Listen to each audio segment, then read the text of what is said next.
मेरा नाम सानिया है और आज जब मैं अपनी जिंदगी की उस रात को याद करती हूँ जो मेरी शादी की पहली रात थी, तो अब भी मेरे रोंगटे खड़े हो जाते हैं। क्योंकि उस रात मैं किसी दुल्हन की तरह नहीं, बल्कि किसी सहमी हुई परिंदे की तरह उस कमरे में बैठी थी जिसे अभी अभी पिंजरे में बंद किया गया हो। मुझे शादी के नाम से ही एक अजीब सी वहशत होती थी। ये डर कहाँ से आया था, इसकी जड़ें मेरे बचपन में बहुत गहरी धंसी हुई थीं। मैंने जब से होश संभाला था, अपने घर में सिर्फ एक ही मंजर देखा था, मेरी माँ का सहमा हुआ चेहरा और मेरे बाप की गरजती हुई आवाज़। मेरे अब्बू का मिजाज इतना सख्त और गुस्सैल था कि उनके घर में कदम रखते ही एक तूफान सा उठ खड़ा होता था। अगर माँ खाना बनाने में जरा भी देर कर देती तो चीख पुकार शुरू हो जाती। कई बार तो उन्होंने माँ पर हाथ भी उठाया और मैं उस वक्त सिर्फ 4-5 साल की एक डरी हुई बच्ची एक कोने में दुबकी हुई कानों में उंगलियां ठूंसे बैठी रहती ताकि माँ की सिसकियां मेरे दिल को और न चीरें। मगर वो आवाजें मेरी रूह में उतर चुकी थीं। सुबह जब माँ कमरे से निकलती तो उनके गालों पर उंगलियों के निशान होते, आंखों के गिर्द नील पड़े होते और उनकी आंखें रात भर रोने से सूजी होती।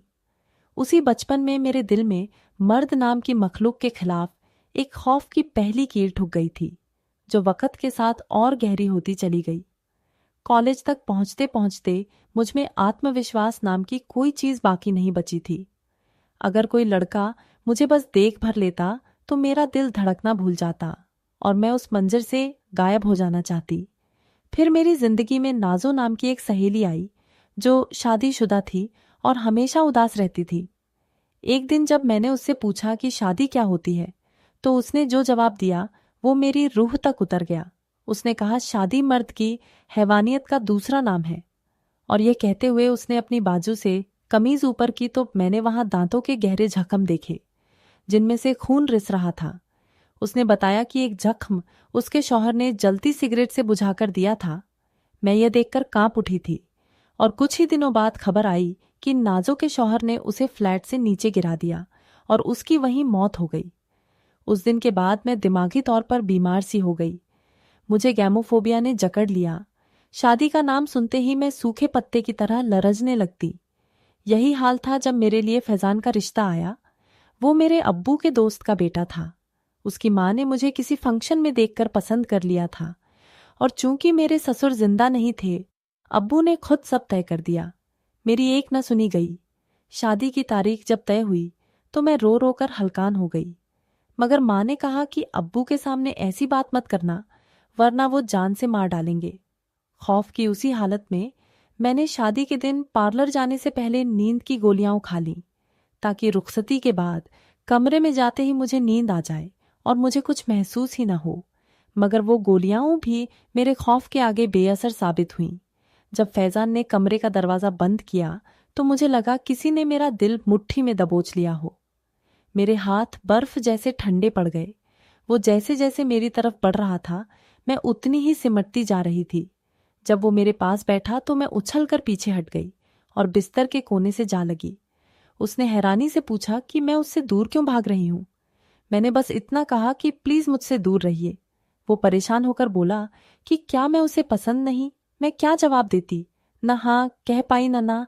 आखिर उसने सख्त लहजे में पूछा कि क्या मैं किसी और से मोहब्बत करती हूँ। और यह सुनकर मेरी आंखों से आंसू बह निकले। वो उठा, नाइट सूट लेकर वॉशरूम चला गया और लौटकर बिना कुछ कहे मुझसे पीठ मोड़कर लेट गया। मुझे लगा वो सो गया है, मगर कुछ ही देर बाद उसने करवट ली और फिर पूछा कि क्या मेरे दिल में कोई और है। इससे पहले कि मैं कुछ और कहती, नींद की दवा का असर हावी होने लगा था। मैं रोते हुए न जाने क्या क्या बड़बड़ाने लगी। नाजो की कहानी, उसके जख्म, उसका दर्द, सब कुछ नींद के असर में मेरी जुबान से निकलने लगा और मैं खुद नहीं जानती थी कि मैं क्या कह रही हूं। फिर होश की दुनिया मुझसे रुखसत हो गई। जब आंख खुली तो मैं अस्पताल में थी और फैजान बेहद गुस्से से मुझे घूर रहा था। घर पहुंचते ही उसने मुझे कमरे में ले जाकर कहा कि उसे नहीं मालूम था कि मैं एक बदकिरदार लड़की हूं। न जाने उससे पहले मेरी जिंदगी में क्या हुआ था, वो मेरे साथ नहीं रह सकता। मैं हैरान रह गई। मैंने तो कोई गुनाह नहीं किया था, मगर इससे पहले कि मैं कुछ समझ पाती, उसने एक ही सांस में मुझे 3 तलाक दे डाले और कमरे से निकल गया। मैं वहीं गश खाकर गिर पड़ी। जब होश आया तो सामने मेरी सास और देवर खड़े थे। सास बार बार फैजन को फोन करती रही, मगर उसने फोन नहीं उठाया। रात को वलीमे की तकरीब में मेरी सास ने मेहमानों से झूठ बोला कि फैजन के किसी दोस्त का एक्सीडेंट हो गया है। तकरीब किसी तरह निपट गई, मगर फैजन नहीं लौटा। रात को सास ने मुझसे सच पूछा तो मैंने रो रो कर उन्हें अपनी पूरी कहानी सुना दी। अपने बचपन का खौफ, नाजो की मौत और वो नींद की गोलियां जिनके असर में न जाने मैंने क्या क्या कह डाला था। मेरी सास एक नेक और समझदार औरत थी। उन्होंने मुझे समझा, मगर 3 दिन बाद फैजान का फोन आया कि वो दुबई जा चुका है और मुझे तलाक दे चुका है, क्योंकि मैं एक बदकिरदार लड़की हूं। जब तक सास मुझे मेरे मायके नहीं भेजती वो वापस नहीं आएगा। मगर मेरी सास ने मुझे घर से नहीं निकाला। उन्होंने कहा कि मेरी इद्दत यहीं पूरी होगी। इद्दत की मुद्दत जब पूरी हुई तो एक दिन सास ने मुझसे कहा कि वो मेरा निकाह अपने छोटे बेटे जीशान से हलाला की नीयत से करवाना चाहती हैं, ताकि कुछ महीनों बाद फैजान वापस आकर मुझसे दोबारा निकाह कर ले। मैं यह सुनकर चकरा गई, मगर हामी भर दी। जीशान मुझसे 1 साल छोटा, कॉलेज में पढ़ने वाला एक खामोश तबीयत लड़का था। निकाह के बाद के पहले हफ्ते तक वो मेरे सामने नजरें झुकाए रखता। इसी दौरान फैजन की कॉल आई। उसने कहा कि माँ ने उसे सारी बात बता दी है। शायद नींद के असर में मैंने जो कुछ कहा वो मेरा अपना खौफ था, किसी और मर्द की करतूत का जिक्र, और उसे गलत फहमी हो गई थी। उसने कहा कि 4 महीने बाद लौटकर दोबारा निकाह करेगा और मुझे दुबई ले जाएगा।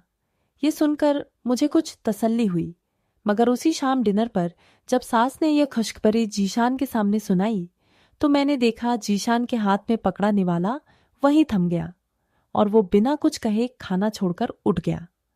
मैंने इस बात को नजरअंदाज करने की कोशिश की, मगर उसके बाद जीशान की नजरें मुझ पर अजीब तरह से ठहरने लगीं।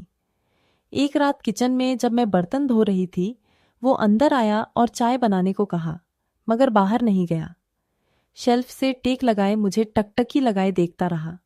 जब मैंने चाय का कप उसकी तरफ बढ़ाया तो उसने कप के साथ मेरा हाथ भी पकड़ लिया। मैंने फौरन हाथ खींच लिया और वो मुस्कुराता हुआ बाहर निकल गया। अगले ही दिन उसने बिना दस्तक दिए मेरे कमरे में कदम रखा। मैं फैजान से फोन पर बात कर रही थी। उसने बेतकल्लुफी से फोन छीनकर बंद किया, कमरा लॉक किया और मेरे सामने खड़ा होकर कहा कि हमारा रिश्ता महज मजबूरी नहीं। उसने मुझसे हलाले की नीयत से निकाह किया ही नहीं था। कहने लगा कि निकाह की डोर दिलों को बांध देती है और जिस दिन से हमारा निकाह हुआ है उसका दिल मेरे लिए बदल चुका है। उसने कहा कि फैजान जज्बात में आकर बिना सोचे समझे फैसले लेने का आदी है और मुझे अपनी जिंदगी का फैसला खुद सोच समझकर लेना चाहिए। यह कहकर वो कमरे से निकल गया। मेरा दिमाग इस बात को स्वीकार करने से इनकार कर रहा था, मगर जब फैजान की अगली कॉल आई और उसने शक भरे लहजे में पूछा कि मैं किससे बात कर रही थी, कहीं मेरा किसी और से कोई ताल्लुक तो नहीं, तो मुझे एहसास हुआ कि जीशान की बात में सच्चाई थी। मैं तमाम उम्र अपने किरदार की सफाई नहीं दे सकती थी। अगर फैजान को मुझ पर सच में भरोसा होता तो वो शादी की पहली ही रात में बिना कुछ पूछे, बिना मुझे सफाई का मौका दिए 3 तलाकत न दे देता। मेरे दिल ने आखिरकार फैसला कर लिया। मैंने फैजान को फोन करके साफ कह दिया कि मुझे उससे दोबारा निकाह नहीं करना और सुबह उठकर बेधड़क अपनी सास को भी अपना फैसला सुना दिया। यह सुनते ही जीशान के चेहरे पर जो मुस्कुराहट फैली, उसकी चमक मैं आज तक नहीं भूली। मेरी सास ने हैरानी से मुझे देखा। मैंने कहा कि मैं उस इंसान के साथ दोबारा कैसे रह सकती हूं जिसने मुझ पर भरोसा ही नहीं किया। सास एक नेक दिल औरत थी। उन्होंने मेरी बात समझी और मेरे सर पर हाथ रखकर दुआ दी और उसी रात उन्होंने अपने हाथों से मुझे दुल्हन बनाकर जीशान के कमरे में भेजा। जब जीशान अंदर आया तो उसकी आंखों में वो खुशी थी जो शायद बरसों की तमन्ना पूरी होने पर होती है। उसने कहा कि जिस दिन से हमारा निकाह हुआ उसके एहसास मेरे लिए बदलने लगे थे। वो मुझसे मोहब्बत कर बैठा था, मगर डरता था कि कहीं मुझे पा न सके, और आज उसने मुझे पा लिया था। उसके चेहरे पर मोहब्बत की सच्ची जीत की चमक थी। और अजीब बात यह थी कि आज पहली बार मुझे किसी मर्द को अपने सामने देखकर वो खौफ महसूस नहीं हुआ, जो बरसों से मेरी रूह में बसा हुआ था। जीशान की मोहब्बत ने न जाने कब मेरे उस डर को पिघला दिया था। मैंने सुकून से अपना सर उसके कंधे पर टिका दिया और उसने बड़े प्यार से मेरी पेशानी को चूम लिया। मुझे यकीन हो गया था कि अल्लाह का हर फैसला बेहतरीन होता है और मेरे आगे की जिंदगी अब उसी सुकून और मोहब्बत से भरी होने वाली थी जो मुझे बरसों के डर के बाद आखिरकार नसीब हुई थी। उम्मीद है दोस्तों, आपको हमारी ये कहानी पसंद आई होगी। अगर पसंद आई है तो इसे लाइक और शेयर करें। साथ ही हमारे चैनल को सब्सक्राइब भी